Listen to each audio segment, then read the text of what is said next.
Assalamualaikum warahmatullahi wabarakatuh. Nama saya Reza Abdul Halim dari kelas 6A3. Kali ini saya akan menjelaskan tentang driver of supply chain performance atau penggerak kinerja rantai pasokan. Pendorong utama kinerja rantai pasokan terdiri dari 3 pendorong logistik dan 3 pendorong lintas fungsional. Untuk logistik terdapat fasilitas, inventory, transportasi, dan untuk lintas fungsional ada informasi, sourcing, dan harga. Dari ke-6 pendorong ini nanti saya akan coba jelaskan di slide yang selanjutnya. Rantai pasokan perusahaan mencapai keseimbangan antara daya tanggap dan efisien yang paling memenuhi kebutuhan strategi kompetitif perusahaan. Nah, fasilitas adalah lokasi fisik dalam jaringan rantai pasok, tempat produk disimpan, dirakit, dan dibuat. Terdapat 2 jenis fasilitas utama, yaitu tempat produksi atau pabrik, situs penyimpanan atau gudang. Pabrik dapat dibangun untuk mengakomodasi salah satu dari 2 pendekatan manufaktur. Yang pertama, sebuah pabrik yang mengambil fokus produk melakukan berbagai operasi berbeda yang diperlukan untuk membuat lini produk yang diberikan mulai dari fabrikasi bagian produk yang berbeda hingga perakitan bagian. Fokus fungsional, pendekatan fungsional berkonsentrasi pada melakukan beberapa operasi seperti hanya membuat grup bagian tertentu atau hanya melakukan perakitan. Untuk pergudangan ada 3 pendekatan utama yang digunakan dalam pergudangan. Yang pertama, penyimpanan unit, penyimpanan lot pekerjaan, cross docking atau mengait menyilang. Untuk penyimpanan sendiri, pendekatan ini semua jenis produk yang diberikan disimpan bersama. Untuk penyimpanan lot pekerjaan, pendekatan ini semua produk yang berbeda terkait dengan kebutuhan pelanggan jenis tertentu atau yang terkait dengan kebutuhan pekerjaan tertentu disimpan bersama.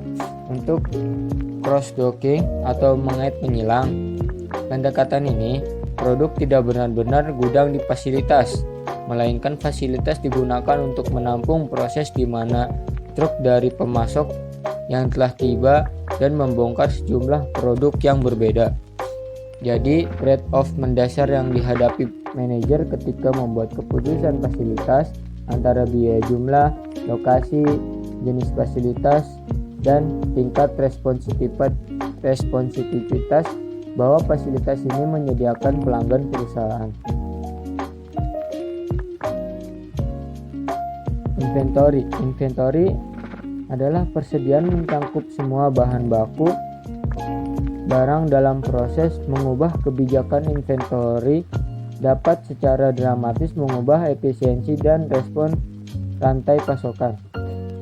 Ada 3 keputusan dasar yang harus diambil sehubungan dengan pembuatan dan penyimpanan inventaris. Yang pertama, inventarisasi siklus, yaitu persediaan mencangkup semua bahan baku barang dalam proses. Mengubah kebijakan inventaris dapat secara dramatis mengubah efisien dan respon rantai pasok. Inventaris keamanan, yaitu persediaan yang dimiliki sebagai penyangga terhadap ketidakpastian. Inventaris musiman adalah inventaris yang dibangun untuk mengantisipasi peningkatan permintaan yang dapat diprediksi yang terjadi pada waktu tertentu dalam setahun. Transportasi memerlukan pemindahan inventaris dari titik ke titik dalam rantai pasok. Transportasi dapat berbentuk banyak kombinasi moda dan rute, masing-masing dengan karakteristik kinerjanya sendiri. Ada beberapa moda transportasi yang dapat dipilih perusahaan. Yang pertama ada kapal, sangat hemat biaya tetapi juga moda transportasi paling lambat. Terbatas untuk digunakan di antara lokasi yang terletak di sarang untuk jalur air dan fasilitas yang dapat dilalui seperti pelabuhan dan kanal. Ada rel yang juga sangat hemat biaya tetapi bisa lambat. Mode ini juga dibatasi untuk digunakan di antara lokasi yang dilayani oleh jalur kereta api. Lanjutan, ada pipa. Bisa sangat efisien, tetapi terbatas pada komoditas yang cair atau gas seperti air, minyak, dan gas alam. Truk adalah mode transportasi yang relatif cepat dan sangat fleksibel. Truk bisa pergi kemana saja. Biaya mode ini rawan fluktuasi karena biaya bahan bakar berfluktuasi dan kondisi jalan yang bervariasi. Informasi berfungsi sebagai koneksi antara berbagai tahapan rantai pasok yang memungkinkan mereka untuk mengkoordinasikan dan memaksimalkan keuntungan total rantai pasok. Ini juga penting untuk operasi sehari-hari setiap tahap dalam rantai pasok untuk sistem penjadwalan produksi. Informasi juga digunakan untuk tujuan berikut dalam rantai pasok. Mengkoordinasikan kegiatan sehari-hari terkait dengan berfungsinya driver rantai pasok, antara lain fasilitas, inventaris, dan transportasi.